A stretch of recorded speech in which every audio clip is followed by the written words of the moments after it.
guys, how are you? Hey, Hey, good. Rachel. How's it Good, thank going? you.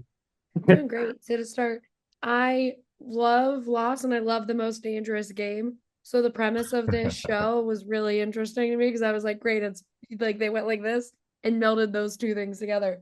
But for you guys as actors, when you're playing these characters who are confused themselves and then being hunted at the same time, what for you was the most fun part of like that side of those characters versus, the creating of a character and the basis that you kind of work off of? What I personally enjoyed was as each character's backstories and specifics are revealed. I loved how any one moment throughout the different episodes, without spoiling it, anyone could be the killer. Mm. Everyone has very justifiable reasons to be the killer. That was fun to witness. Yeah, I mean, fear is such an interesting part of the story and being hunted. I like that term because you're right. But what's interesting is that certain people might not think they are until it's too late. Mhm. Yeah.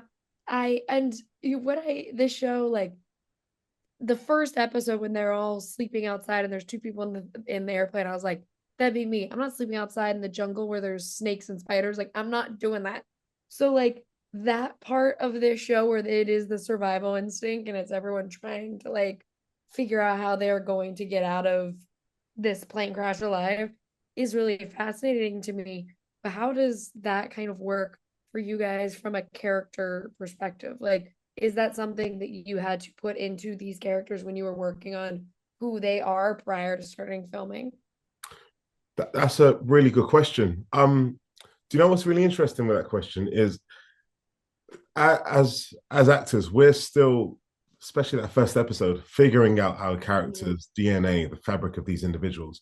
So the importance of having a very well fleshed out character before stepping into the jungle was paramount. You needed that because that contrast is what's going to help you to find the energy for how the character responds to certain things. And I found it a very healthy challenge to figure that out. But then I also gave myself enough artistic license to play into the imagination of certain things. I've never been stranded in a Mhm. Mexican jungle before, thank God. I'm not sure about you, Peter, but I haven't. So you kind of just have artistic license to make some things up, but keep it rooted in as much authentic reality as possible. Yeah. Yeah, I think it's really interesting to ask yourself, what would one do if you were stuck in a survival situation? Mm. And obviously, every character is different. But I think one thing which was particularly interesting about my character was the fact that he has a very, very specific date and time in mind. And he's so focused towards that, he's almost not really engaged in the problems of reality because he's already there. This is just a bump in the road and he's going to get through. So in a way, that was like a protective shield that Carlos had around him. Yeah. David, I liked what you said earlier about how it kind of switches like who you think the killer could be because out of all of these characters, Peter, I think your character is the only one that I'm like, no, he's training because he talked about being a luchador and all this stuff in the first episode. Of course, that guy's doing pull-ups on a tree branch. And like that just justified so much in my brain for you guys. Are you thinking of these characters in that way, like the audience is going to, or are you just so focused on what you have to do in that moment that you're not even looking at the kind of larger audience interpretation of things? Do you know what's really interesting with that question? A lot of having seen some of the episodes, there are a lot of moments which have been with artistic magical license been fabricated to help the narrative of the story.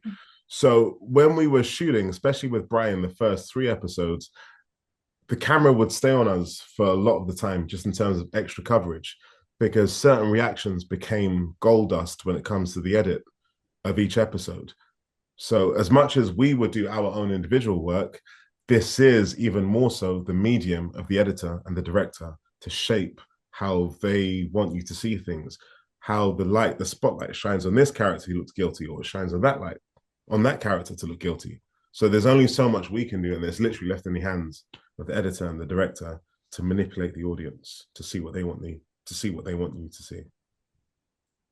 Yeah, no, I totally agree. One thing I would add is that I think the longer we stayed there as a group, the more it matters what choices other characters made. Right. Because if there was the hope that it would only be 12 hours, 24 hours, then who cares what these people say or do, right? I'm gone. But then as you realize there's a problem and another problem, you're like, okay, it's going to be a bit longer. And you have to kind of recalibrate and pinpoint information more. Yeah. Well, thank you guys so much for talking with me. I really appreciate it. And I can't wait for everyone to get to see Nine Bodies. Thank you so much. It was a Thank pleasure. you guys. Cheers.